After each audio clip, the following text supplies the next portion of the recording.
ಇವಾಗ ಯಾರಾದರೂ ಇಲ್ಲ ನೀನು ತುಂಬ ಡಿಪ್ರೆಷನ್ನಲ್ಲಿ ಇದೆಯಾ, ನೀನು ಅದರಿಂದ ಆಚೆ ಬರಬೇಕು ಅಂದರೆ ಇನ್ನೂ ಭಯ ಜಾಸ್ತಿ ಆಗುತ್ತೆ.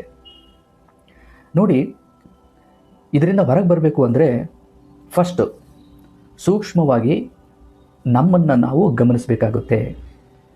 ಇವಾಗ ನೋಡಿ, ನಮ್ಮಲ್ಲಾಗೋ ಭಾವನೆಗಳು ಮತ್ತೊಬ್ಬರಿಗೆ ಗೊತ್ತಾಗೋದಿಲ್ಲ, ಅದನ್ನು ನಾವೇ ಕಂಡ್ಕೋಬೇಕು.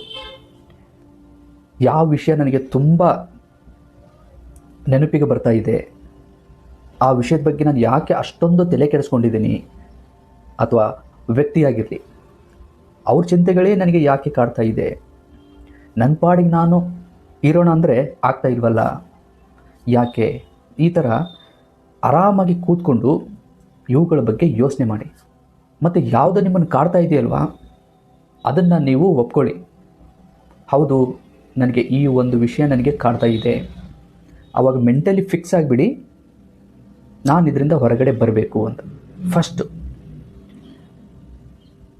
ನೀವು ಮೆಂಟಲಿ ಫಿಕ್ಸ್ ಆಗಲಿಲ್ಲ ಅಂದರೆ ನಾನು ಸುಮಾರು ಜನರ ಬಾಯಲ್ಲಿ ಕೇಳಿದ್ದೀನಿ, ಹೇಳೋದೇನೋ ಹೇಳ್ತೀರಾ, ಬಟ್ ಒಂದು ವಿಷಯ ಆಗಲಿ ವ್ಯಕ್ತಿ ಆಗಲಿ ಮರೆಯೋದು ತುಂಬಾ ಕಷ್ಟ ಅಂತ ಹೇಳ್ತಿರ್ತಾರೆ. ನೋಡಿ, ನೀವು ಕಷ್ಟ ಅಂತ ಅಂದ್ಕೊಂಡ್ರೆ ಅದು ತುಂಬಾ ಕಷ್ಟ ಆಗುತ್ತೆ, ಬಟ್ ಮನಸ್ಸು ಮಾಡಿದರೆ ಯಾವುದು ಕಷ್ಟ ಅಲ್ಲ. ನೋಡಿ, ಇವಾಗ ವಿಷಯಕ್ಕೆ ಬಂದರೆ, ನೀವೊಬ್ರು ಯಾರನ್ನಾದರೂ ತುಂಬ ಹಚ್ಕೊಂಡಿರ್ತೀರ, ಅವರು ನಿಮ್ಮಿಂದ ದೂರ ಆಗಿದ್ದಾರೆ, ಅವ್ರ ಯೋಚನೆಗಳು ನಿಮ್ಮನ್ನು ತುಂಬ ಕಾಡ್ತಾ ಇದ್ದಾವೆ. ಯಾಕೆ ಈ ಥರ ಆಗುತ್ತೆ? ಒಬ್ಬರ ಜೊತೆಗೆ ನಾವು ತುಂಬ ಚೆನ್ನಾಗಿದ್ದೀವಿ ಅಂತಂದರೆ ಅವ್ರು ದೂರ ಆದಾಗ ಅವ್ರ ನೆನಪುಗಳು ಯಾಕೆ ನಮಗೆ ಹೆಚ್ಚಾಗಿ ಕಾಡ್ತಿದ್ದಾವೆ? ನೋಡಿ, ನಾವು ಒಬ್ಬರನ್ನ ತುಂಬ ಹಚ್ಕೊಂಡಿದ್ದೀವಿ ಅಂತ ಅಂದ್ಕೊಳ್ಳಿ, ಡೈಲಿ ಅವ್ರ ಜೊತೆ ಮಾತಾಡ್ತೀವಿ, ಅವ್ರ ಜೊತೆ ಮಾತಾಡ್ತಾ ಇರೋದ್ರಿಂದ ನಮಗೆ ಒಂಥರ ಖುಷಿ ಸಿಗುತ್ತೆ, ಏನೋ ಒಂಥರ ನೆಮ್ಮದಿ ಇರುತ್ತೆ, ಮತ್ತು ಏನೋ ಒಂದು ಬಲ ಕೂಡ ಇರುತ್ತೆ. ಅವರು ನನ್ನ ಜೊತೆ ಇದ್ದಾರಲ್ವಾ ಅನ್ನೋ ಒಂದು ಧೈರ್ಯ. ಸಡನ್ನಾಗಿ ಅವರು ಇಲ್ಲ ಅನ್ನೋದನ್ನು ನೀವು ಜ್ಞಾಪಿಸ್ಕೊಂಡ್ರೆ ಆ ಪೈನು ತುಂಬ ದೊಡ್ಡದು ಅನಿಸುತ್ತೆ.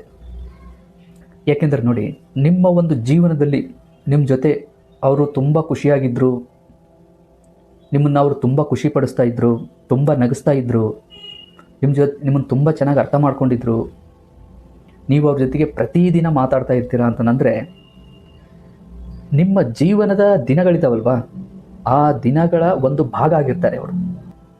ನೋಡಿ, ಅವರು ದೂರ ಆದಾಗ ನಿಮ್ಗೆ ಏನೋ ಒಂದು ದೊಡ್ಡದಾಗಿ ಏನೋ ಒಂದು ಕಳ್ಕೊಂಡೆ ಅನ್ನೋ ಒಂದು ಫೀಲ್ ಆಗುತ್ತೆ. ನಿಮ್ಮ ಒಂದು ಮೈಂಡ್ ಏನಿದೆ ಅಲ್ವಾ, ಅದು ಅವರನ್ನು ಚೆನ್ನಾಗಿ ಹಿಡಿದಿಟ್ಕೊಂಡಿರುತ್ತೆ. ಹಾಗಾಗಿ ಅವರೇನಾದ್ರು ದೂರ ಹೋದರು ಅಂದರೆ ನಿಮಗೆ ಆ ಒಂದು ಕ್ಷಣಗಳನ್ನು ತುಂಬ ಜ್ಞಾಪಿಸ್ಕೊತಾ ಇರ್ತೀರ. ಅವು ತುಂಬ ನೋವನ್ನು ಕೊಡ್ತವೆ. ಏನಕ್ಕೆ ನೋವು ಕೊಡ್ತವೆ ಅಂದರೆ ಆ ವ್ಯಕ್ತಿ ಇಲ್ಲ ಈಗ. ಇನ್ನೊಂದೇನೆಂದ್ರೆ ನೋಡಿ, ಇವಾಗ ನೀವು ಒಬ್ಬರ ಜೊತೆಗೆ ತುಂಬ ಚೆನ್ನಾಗಿದ್ದೀರಾ ಅಂತಂದರೆ ಆ ಒಂದು ಕ್ಷಣದಲ್ಲಿ ನೀವು ಹೇಗಿದ್ದೀರೋ ಹಾಗಿದ್ದರೆ ಏನು ಪರವಾಗಿಲ್ಲ. ಆದರೆ ನೀವು ಅವ್ರ ಜೊತೆ ನಾನು ಹಿಂಗಿರಬೇಕು, ನಾವು ಜೀವನದಲ್ಲಿ ಅದು ಮಾಡಬೇಕು, ಇದು ಮಾಡಬೇಕು, ಒಟ್ಟಿಗೆ ಇರಬೇಕು, ಹೀಗೆ ಬೇರೆ ಒಂದು ಕಲ್ಪನೆಯ ಒಂದು ಲೋಕವನ್ನು ನೀವು ಮೈಂಡಲ್ಲಿ ಸೃಷ್ಟಿ ಮಾಡ್ಕೊಂಡ್ರಿ ಅಂದರೆ ಭವಿಷ್ಯದಲ್ಲಿ ತುಂಬ ಕನಸುಗಳನ್ನು ಕಟ್ಕೊಂಡಿರ್ತೀರ. ಈ ಥರ ಒಂದು ಪ್ರಪಂಚವನ್ನು ನೀವು ಸೃಷ್ಟಿ ಮಾಡ್ಕೊಂಡ್ರಿ ಅಂದರೆ ಇದು ತುಂಬ ದೊಡ್ಡ ನೋವನ್ನು ಉಂಟು ಮಾಡುತ್ತೆ. ಮುಖ್ಯವಾಗಿ ಹೇಳಬೇಕು ಅಂದರೆ ನೋಡಿ, ಇವಾಗ ಮೈಂಡು ಒಂದು ವಿಷಯದ ಕಡೆ ಸ್ಟಕ್ ಆಗಿದೆ. ಹಾಗಾಗಿನೇ ನಿಮಗೆ ಯಾವುದ್ರ ಕಡೆನೂ ಆಸಕ್ತಿ ಇಲ್ಲ. ನಿಮ್ಮ ಜೊತೆ ತುಂಬ ಜನ ಮಾತಾಡ್ತಾರೆ, ಅವ್ರ ಮಾತುಗಳು ನಿಮಗೆ ಕೇಳೋದಿಲ್ಲ, ನಿಮ್ಮ ಕಣ್ಮುಂದೆ ತುಂಬ ನೋಡ್ತಾ ಇರ್ತೀರ, ಅವು ಯಾವ ನಿಮಗೆ ಖುಷಿ ಕೊಡೋದಿಲ್ಲ. ಟೋಟಲಿ ಅಂದರೆ ಮೈಂಡು ನಿಮ್ಮದು ಬ್ಲಾಕ್ ಆಗಿರುತ್ತೆ. ನೋಡಿ, ನಮ್ಮದೊಂದು ದೇಹ ಹೇಗೆ ಅಂತಂದರೆ ಮೈಂಡ್ ಹೇಗೆ ಅಂತಂದರೆ, ಇವಾಗ ಒಂದು ಗಾಡಿ ಇದೆ ಅಂತ ಅಂದ್ಕೊಳ್ಳಿ, ಓಕೆನಾ. ಆ ಒಂದು ಗಾಡಿಗೆ ಇಂಜಿನ್ ಇರುತ್ತೆ, ಪೂರ್ತಿ ಆ ಒಂದು ಬಾಡಿಯನ್ನು ನಡೆಸೋಕ್ಕೆ ಬೇಕಾಗಿರೋದೇ ಇಂಜಿನ್. ಆ ಇಂಜಿನಲ್ಲಿ ಒಂದು ಸ್ವಲ್ಪ ಏನಾದ್ರು ತೊಂದರೆ ಆಯಿತು ಅಂದರೆ ಅದು ಗಾಡಿ ಎಷ್ಟೇ ದೊಡ್ಡದಾಗಿರಲಿ ಒಂದು ಚೂರು ಮೂವ್ ಆಗೋಕ್ಕೆ ಆಗೋದಿಲ್ಲ. ಅದೇ ರೀತಿಯಲ್ಲಿ ನಮ್ಮ ಒಂದು ಮೈಂಡ್ ಏನಿದೆ ಅಲ್ವಾ, ಮೈಂಡು ಕೂಡ ಸೇಮ್. ಒಂದು ವಿಷಯದಲ್ಲಿ ಅದು ಸ್ಟಕ್ ಆಯಿತು ಅಂತಂದರೆ ನಾವು ಏನು ಮಾಡೋಕ್ಕಾಗೋದಿಲ್ಲ. ಹಾಗಾಗಿ ಅದನ್ನು ಫಸ್ಟು ಸರಿ ಮಾಡ್ಕೋಬೇಕು. ಹೇಗೆ ಸರಿ ಮಾಡ್ಕೋಬೇಕು ಅಂತಂದರೆ ನೋಡಿ, ನಿಮಗೆ ಎಷ್ಟೇ ಜನ ಮೋಟಿವೇಶನ್ ಮಾಡಲಿ, ನೀವು ಎಷ್ಟೇ ಡಾಕ್ಟರ್ ಹತ್ರ ಹೋಗಿ, ನಿಮಗೆ ಯಾರು ಏನೇ ಹೇಳಿ, ನೀವಾಗೆ ಮನಸ್ಸು ಮಾಡಲಿಲ್ಲ ಅಂದರೆ ಅದರಿಂದ ಹೊರಗೆ ಬರೋಕ್ಕೆ ಆಗೋದಿಲ್ಲ.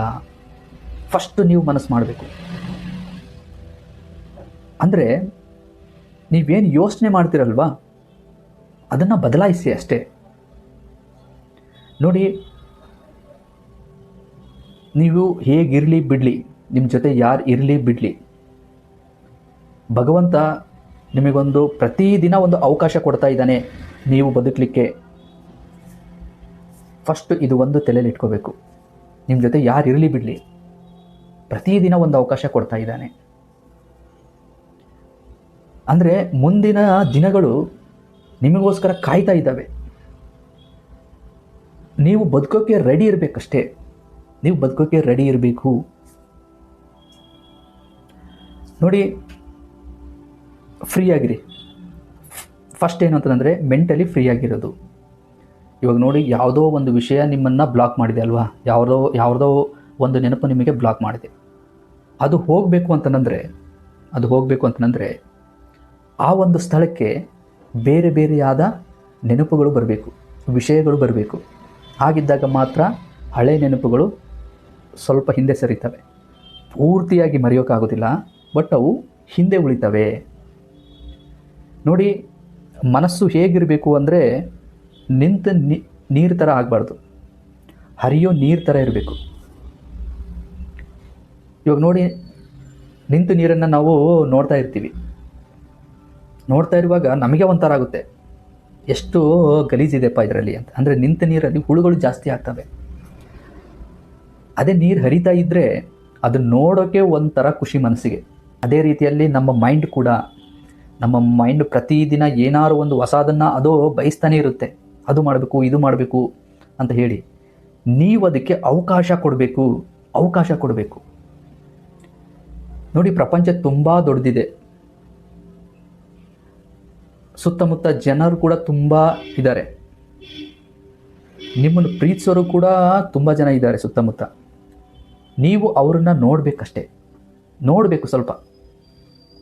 ಇದು ಯಾವುದು ಬೇಡ. ಅಟ್ಲೀಸ್ಟ್ ನಿಮ್ಮ ಜೀವನದ ಮೇಲೆ ನಿಮಗೆ ಪ್ರೀತಿಯಾದರೂ ಇರಬೇಕು.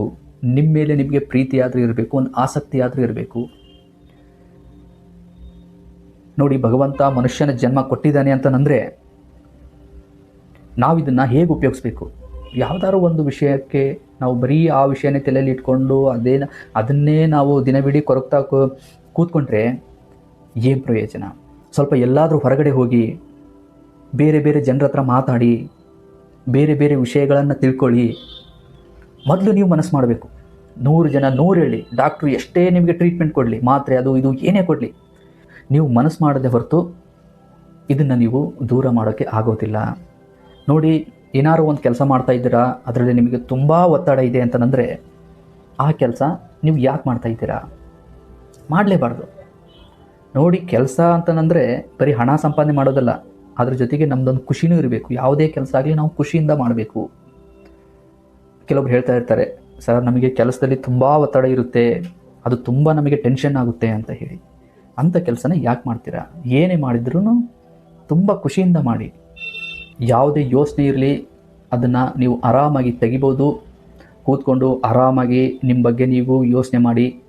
ಅವುಗಳು ದೂರ ಆಗಬೇಕು ಅಂದರೆ ನಿಮಗೆ ಹೊಸ ವಿಷಯಗಳು ಬೇಕು, ಹೊಸ ವ್ಯಕ್ತಿಗಳು ಬೇಕು. ಹೊಸ ವ್ಯಕ್ತಿಗಳನ್ನು ಪರಿಚಯ ಮಾಡ್ಕೊಳ್ಳಿ. ಆಗ ಮೈಂಡು ಹೊಸ ನೆನಪುಗಳನ್ನು ಇಟ್ಕೊಳ್ಳುತ್ತೆ, ಹಳೆಯ ನೆನಪುಗಳನ್ನು ಹಿಂದೆ ತಳ್ಳುತ್ತೆ. ಆಟೋಮೆಟಿಕ್ಕಾಗಿ ನೀವು ಹರಿಯೋ ನೀರು ಥರ ಜೀವನದಲ್ಲಿ ತುಂಬ ಖುಷಿಯಾಗಿರ್ತೀರ.